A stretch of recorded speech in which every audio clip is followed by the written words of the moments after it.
ఈ ప్లాంట్ చూసారా అండి? ఇది మీకు ఇప్పటికే చాలా అర్థమై ఉంటుంది.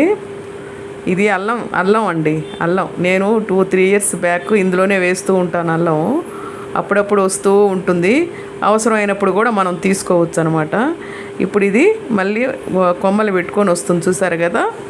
ఇది ఆ పక్కన కింద కొంచెం టర్టిల్ వైన్ వేసాను, ఎందుకంటే సమ్మర్లో టర్టిల్ వైన్ అసలు బతకదు. కొంచెం షేడ్లో పెట్టి అట్లా వేస్తున్నాను, అందువల్ల అది ఉంది. ఈ అల్లం చెట్టు అనేది ఆకులు చూడండి ఎంత పొడవు వెళ్ళిపోతున్నాయి, దాని కింద గడ్డలు ఉంటాయి.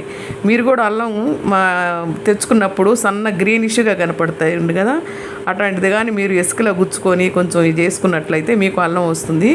ఈ అల్లం ఆకుల్ని మనం అల్లం టీ లాగా కూడా వాడుకోవచ్చు అండి, చాలా బాగుంటుంది. ఈ వీడియోని మీకు నచ్చినట్లయితే మీకు లైక్ చేయండి, షేర్ చేయండి.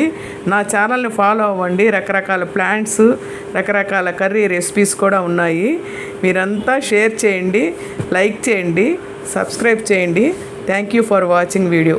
ఈ ఆకులు మీరు టీలో కూడా వాడుకోవచ్చు.